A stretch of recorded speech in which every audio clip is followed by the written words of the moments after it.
as we greet each other with open arms and let ourselves settle into a comfortable position. I always think it's ironic that in the Buddhist day, a comfortable position was at the base of a tree or in a hut if they were lucky.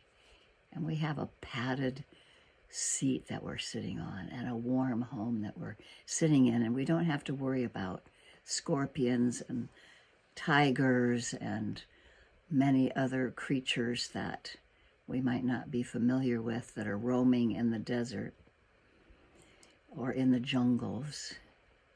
And the laying of the foundation, the starting of our practice to have kindness for ourselves, no matter what our situation is. In those early days of the Buddhist teachings, wandering and teaching, when the monks were worried and afraid about the things that were dangerous in the woods where they were sitting and practicing, he sent them back out into their fears and gave them the tools of loving kindness and compassion and joy and equanimity, but particularly the metta practice of loving kindness, to hold themselves in kindness and others, even those things that might cause fear. So as we settle, we allow ourselves to be in this place of kindness, whatever that looks like for you.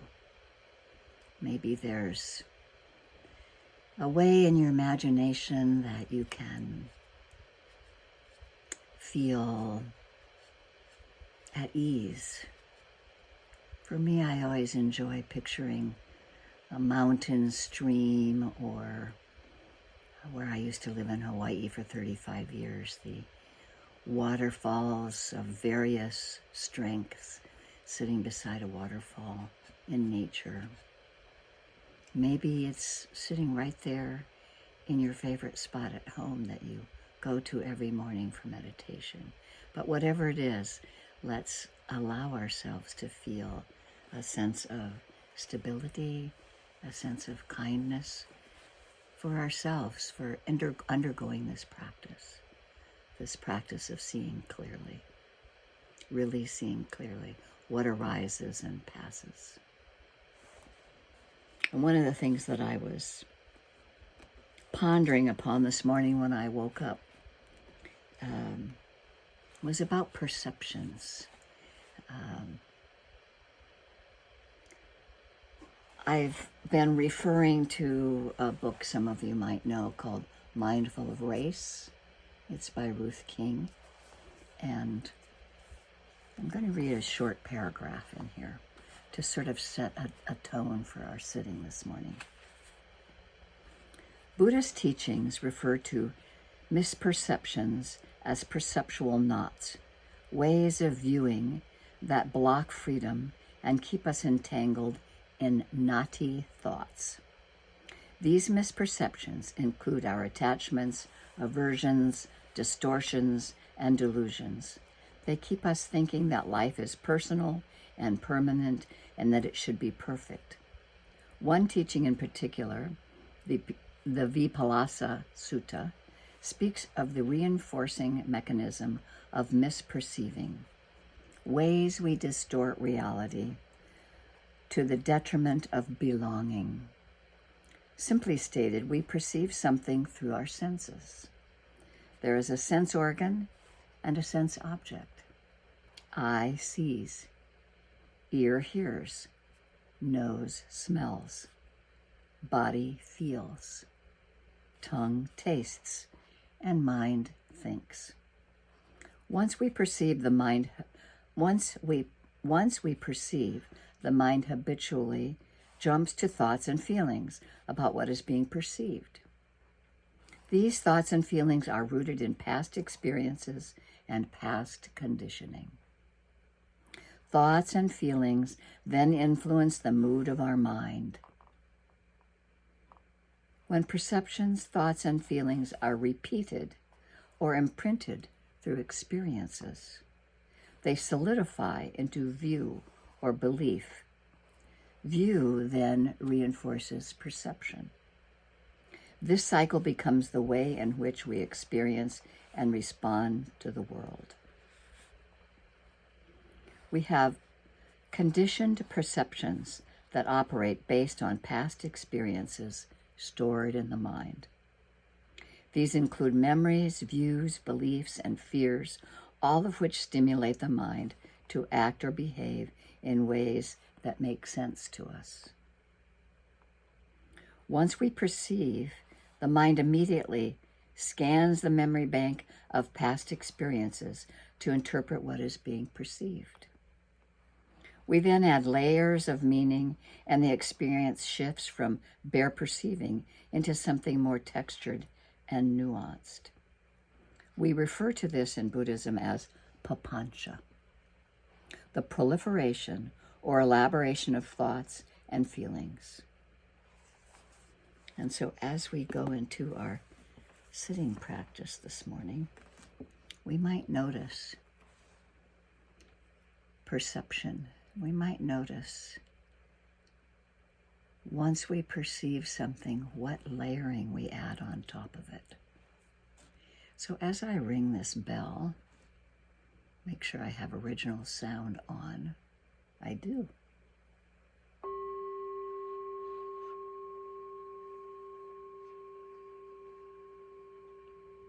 It's the purity of sound coming to the ear.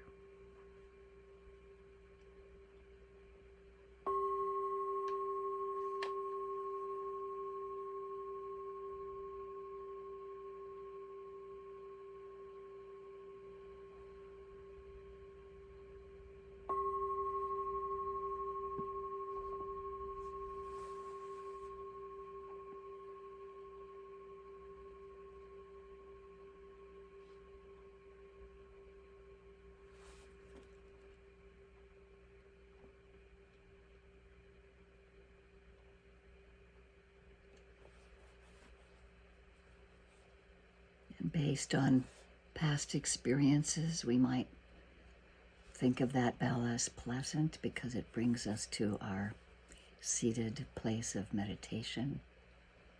Sometimes when we hear a bell, we might think of it as unpleasant, reminding us of days in school when the bell rang and we had to be somewhere at a certain time. Or sounds that bells might imply outside of our home. Living in Hawaii, there were loud sounds when there were tsunami warnings. And so just reminding ourselves to settle into this position, letting our eyes be partially closed or closed all the way, whatever's comfortable. Reminding ourselves to be present in this very moment. Noticing if papancha arises, noticing what happens to each of our sense doors. And doing our best over and over to see clearly exactly what's happening, the purity of perception, of just sound at the ear door, or taste at the door of the mouth, smell at the door of the ear,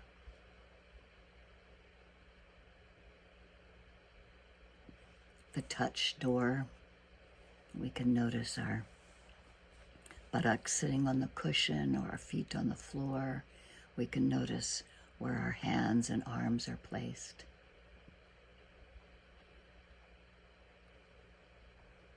And there's the door of thought, thinking that arises and passes away. All of what arises to our sense doors is impermanent. And we can see that moment by moment.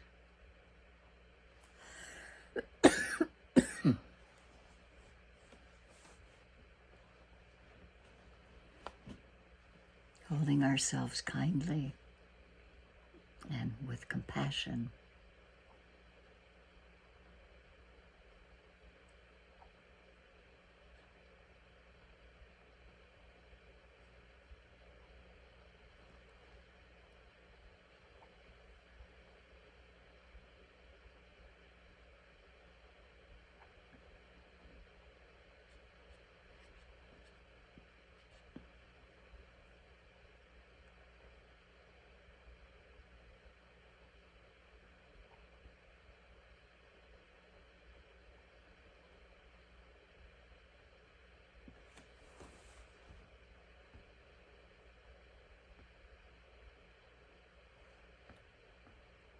Letting the breath of the nostrils or the belly be our place of anchoring to return to if we find ourselves getting lost in papancha, getting lost in trains of thinking.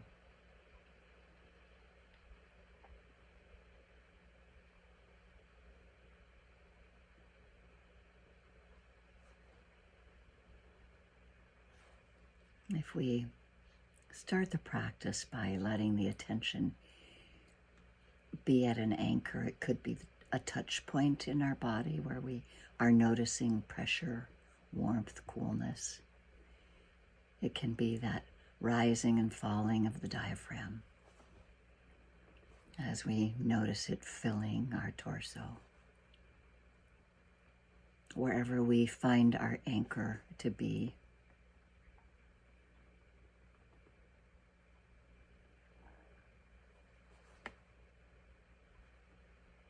we can notice over time during our sitting time.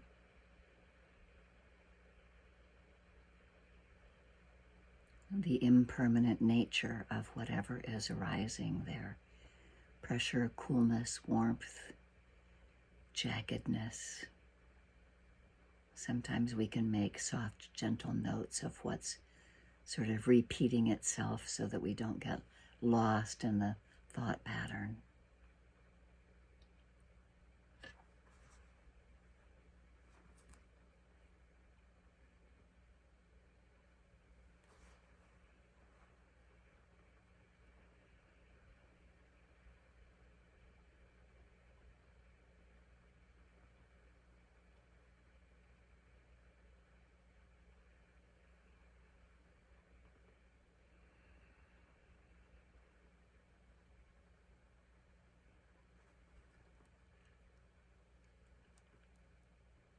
We're developing a training or a taming of the mind and of the heart. The Pali word in the Buddhist time was citta, heart and mind, word felt together.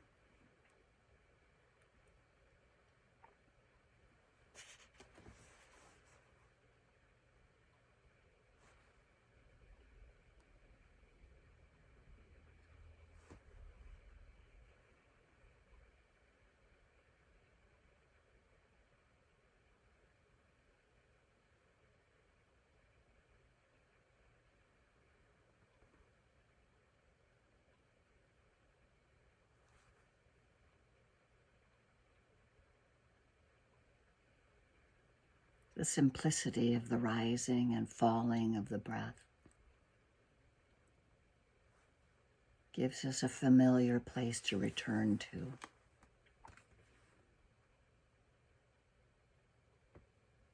Oftentimes we might find when we wake up in a present moment in our practice that there is subtle suffering that's happening in the mind. The mind might become constricted if we notice, because we're clinging to something or craving something.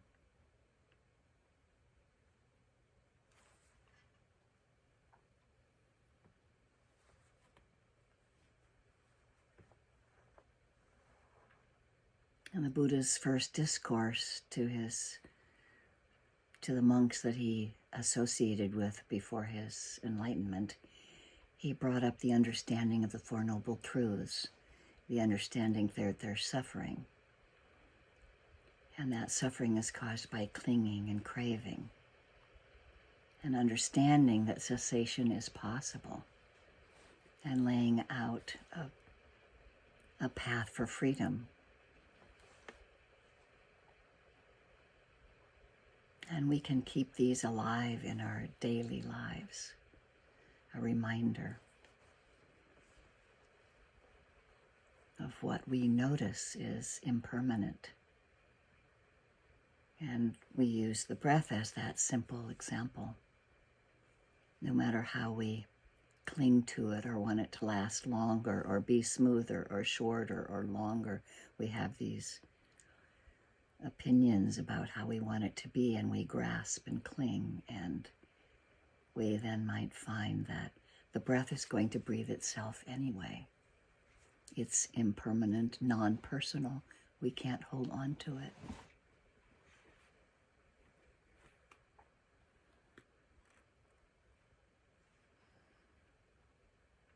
And so we have this anchor of the breath or the touch point. We have the spaciousness of our body being held in a relaxed and easeful manner. Noticing the breath at the single point, or opening our awareness to feeling the breath throughout the body. Being open to what arises at the sense doors.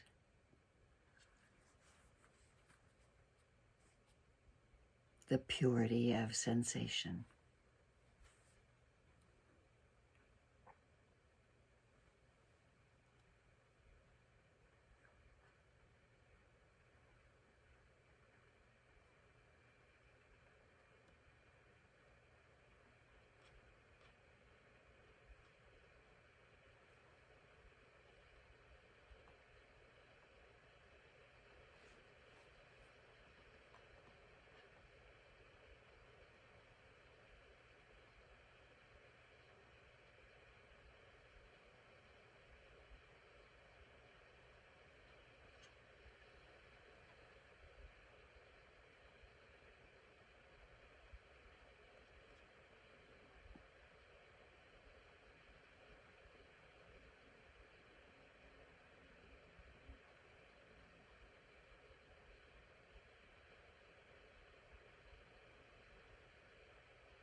breath by breath, with kindness, we return to the present moment when we notice the mind wandering. We might notice when we wake up in each moment that we're aware.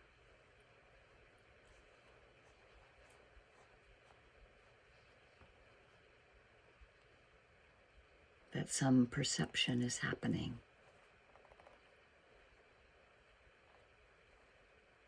There might be something we're grasping toward and craving. There might be something that seems unsatisfactory. Or there's neutral. We can't really even tell.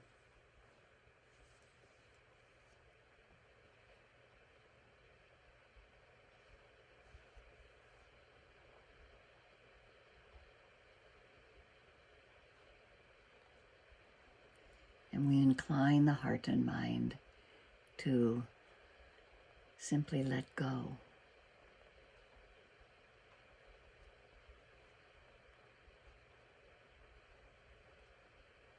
Let go of our storytelling and be present to direct sensation happening at each of the sense doors without putting a storyline around it.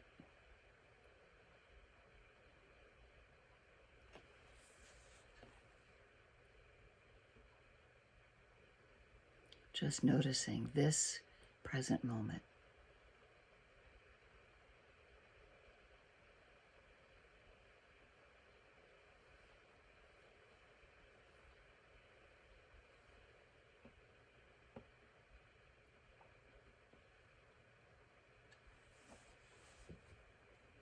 It has been said that between suffering and freedom, or between samsara and nibbana, there is not the slightest thread of difference. The only difference is in one's perception of it. Viewed with attachment and clinging, our world of experience is samsara. Viewed without such attachment, it is nibbana.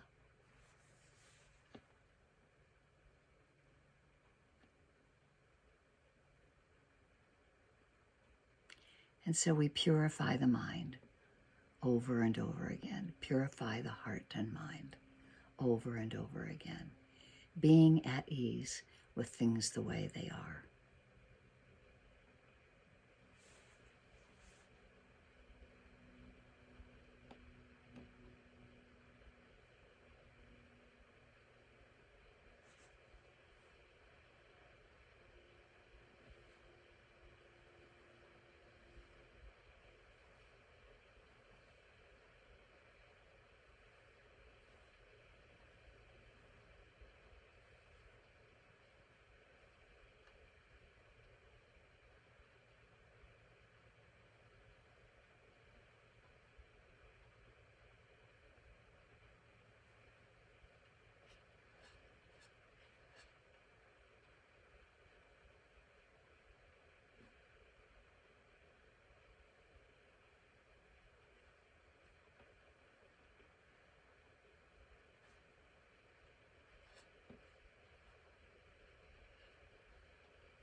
if we get lost in thought or forget what we're doing,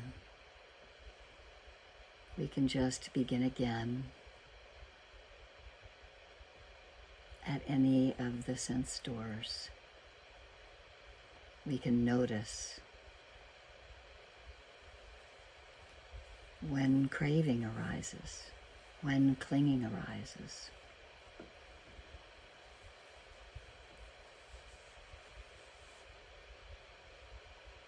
And what happens in the mind when we attach to something at any of the sense doors?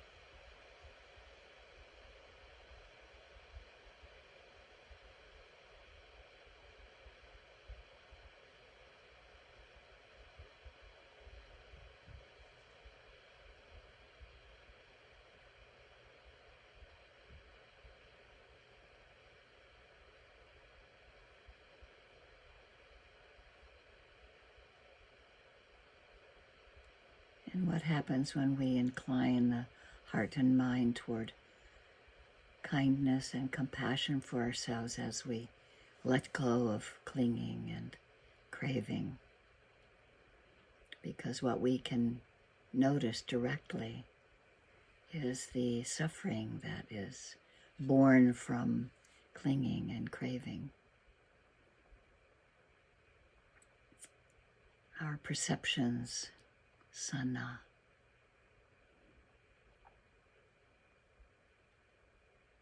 that create attachment. And so we keep letting go, keep letting go. The subtlety of renunciation.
reminding ourselves as we first began this practice to hold ourselves in kindness, to be at ease. The Buddha taught throughout his life that the practice of loving kindness is central to happiness here and now, and happiness in the future. And the practice of loving kindness is a blameless practice. Its fruits are all positive. There's no negative byproducts. And the Buddha left us with several detailed discourses on loving kindness and how to practice. The word loving kindness is an English translation of the word metta, which comes from the Pali language and has its roots in friendliness. So friendliness is really what we're talking about when we speak of loving kindness, a profound, deep friendliness toward other beings and toward oneself. And this quality of friendliness has to be generated in the mind, cultivated and practiced often. Sometimes people feel that such emotions as loving kindness or deep friendliness need to arise spontaneously, that they shouldn't be exercised, and that they should just happen, or that they drop into your mind from some other place. But the Buddha emphasizes over and over that this is a sublime abiding, a divine condition of the mind and heart, and it happens from us, not to us.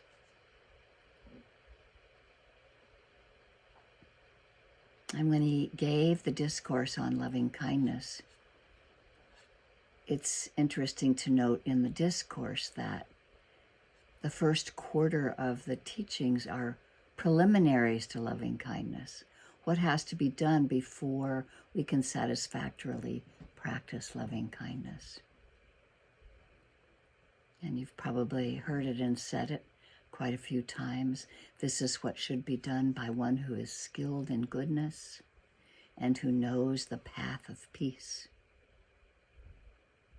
Skilled in goodness means that we have to know what is skillful and what is unskillful thought and speech and action.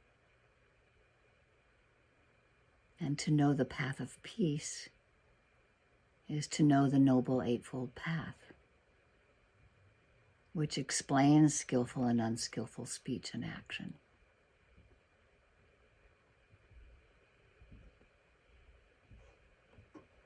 And so this is helpful for the regulated generation of loving kindness. It's the basis for the practice.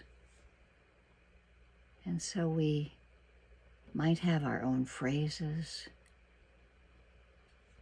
or maybe some of the traditional phrases taught to the Western world by Sharon Salzberg. We can hold ourselves at ease. May I be at ease. May I have ease and well-being.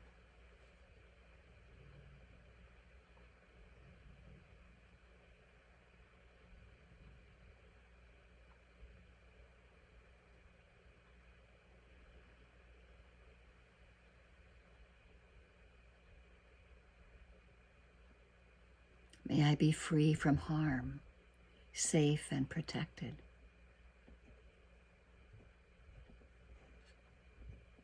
Or may I have happiness and the causes of happiness.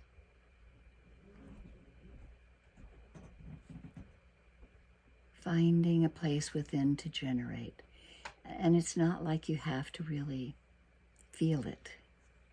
It comes with time.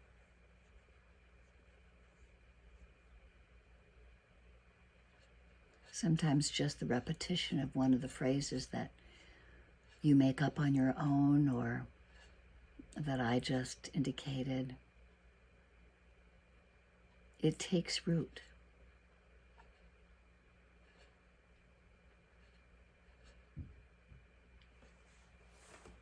And this kindness naturally overflows into kindness and compassion to others. And so we may think of someone that's close to us,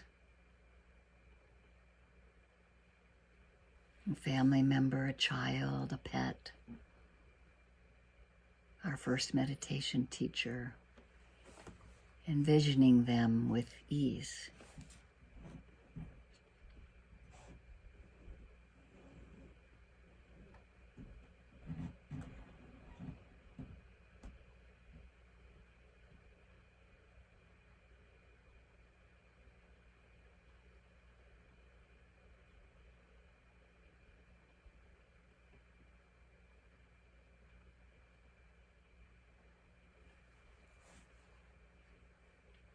May this person be free from harm, safe and protected, have ease in their lives.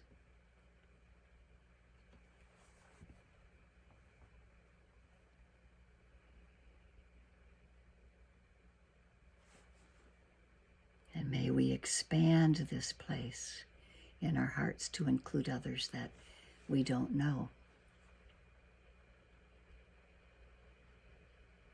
The classic order of things is a neutral person. Someone you may have come across recently that you don't really know. But you know, just as you wish to be happy, they also wish to be happy. Envisioning this person safe and protected, being at ease.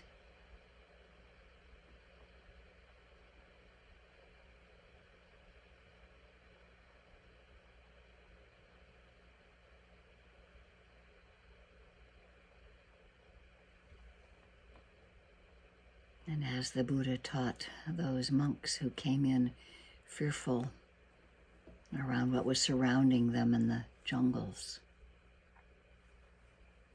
may this sense of kindness, goodwill, well-being be spread to all from within, and may we generate it. May we reflect upon it ourselves, and may it reflect out to others. Even some of those beings that we may not like, whether they're human or animal, seen or unseen. May all beings everywhere have ease. Beings that swim and fly and crawl and walk below the earth's surface, in the air above us, all beings, seen and unseen, those in pain and in sorrow, those in joy and happiness. May all beings everywhere be free from harm, safe and protected, have ease and well-being.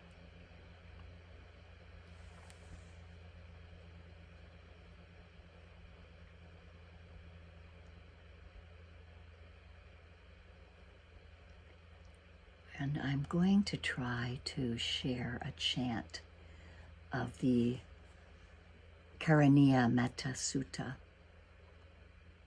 The Karaniya Metta Sutta is the loving kindness discourse. And I'll see if you can hear it or not. I hope so.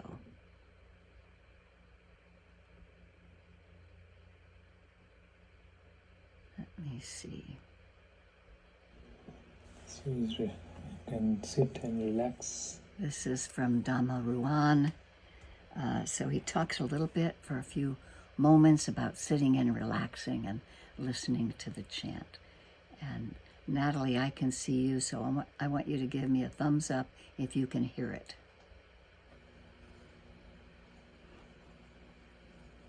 And gently close your eyes.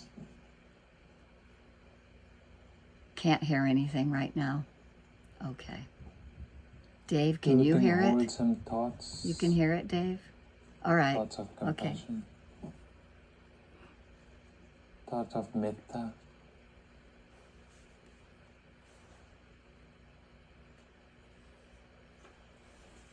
Thought of letting go, renunciation.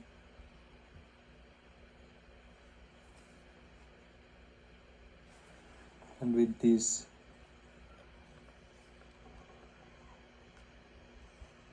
thoughts, we bring our attention to hearing.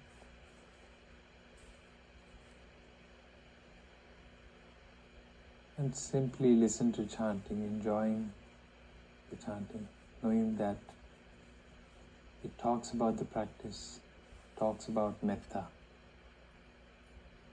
So develop metta while you listen to this chanting.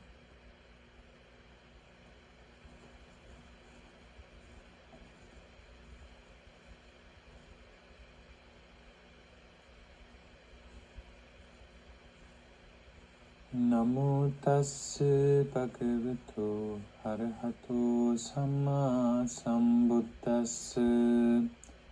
Namo tassa bhagavato arahato samma sambuddhassa.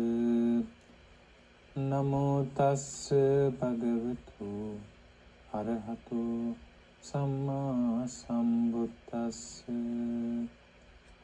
Karaniya Metta Kusalena Yantang Santang Padang Abhisamicca.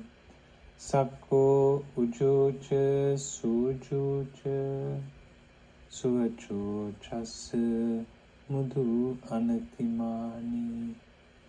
Santussa Kocha Subarocha Apakinchocha Salau Kauti. Santindriyocha Nipakocha Apagambo Kulesu Ananukito. Nacha Kuddang Samachare Kinchi Yena Vinyo Pari Upavadeyum. Sukino va kemino hontu. Sabbe satta bhavantu sukhitatta. Yeke jīpānabhutati tasava tavarava anavasisa. Digavaye mahantava Majjhima rasa kanu katula. Dittava eva additta. Yecha dure vasanti avidure. Bhutava sambhavi siva. Sabbe satta bhavantu sukhitatta. Naparo parang nikubbeta. Nati manjita kata jinam kanchi. Vyarosana patigasanya. Nanya manyasa dukkha mijaya.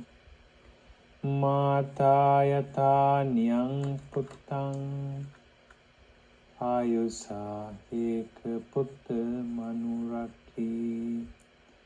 Evampi sabba bhutesu. Manasang bhavaye aparimanam. Mittancha sabba lokasmin. Manasam bhavaye aparimanam. Uddang adocha tiriyancha. Asangbadang avirang asapatang. Tittang charang nisinova. Sayanova yavatassa vigatamitu.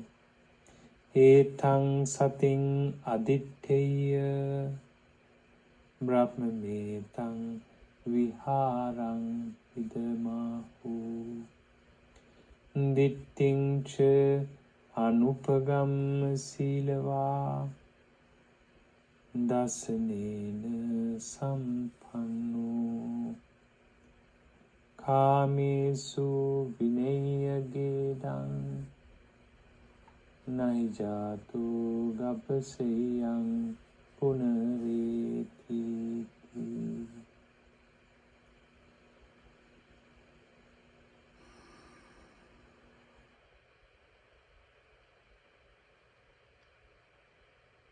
Visible or invisible, living near or far, born or coming to birth, may all beings have happy minds.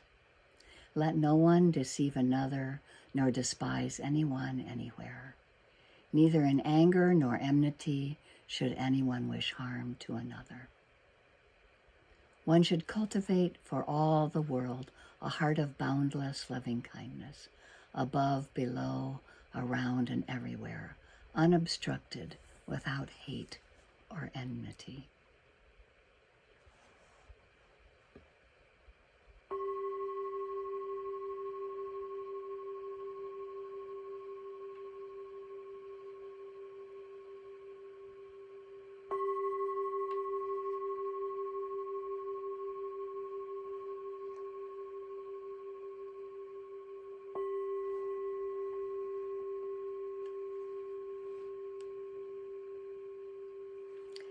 Thank you so much for your practice and for your time today of sitting on the cushion and joining each other in Sangha together.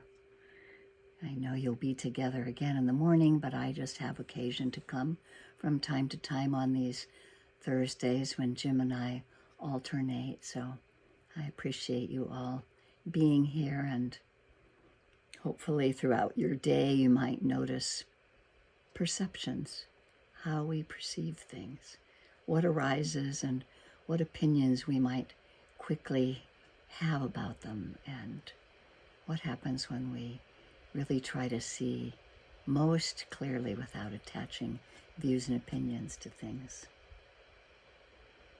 And we do have the joy of a few things coming up that I'll just briefly mention, because you can go to the website and look at it. On September 14th is a community retreat with the teacher trainees. And as I mentioned at the beginning, that the heart of awakening and awareness, that Doug Pullen is starting two things. One is he's starting a new class on mindfulness, the basics of mindfulness. And 2 days after he starts that new class, he's doing a day-long retreat on September 21st. So we have a lot of retreats coming up. There's also the Saturday after that, the quarterly retreat that I do on the equinoxes and solstices. So it's meditation, movement, and I bring all of my sound healing bowls. And those of you who have been able to attend the first and third Sundays when Aya Viranyani has come, we have her coming one more time before she leaves this time zone. So on the 15th of September, Sunday, the first and third, it's the third, she will be coming again. So it's not highlighted on the website, but it is on the calendar under the first and third Sunday. So, and if you get the digest, I think that it will be suggested in the digest. So thank you so much for your practice.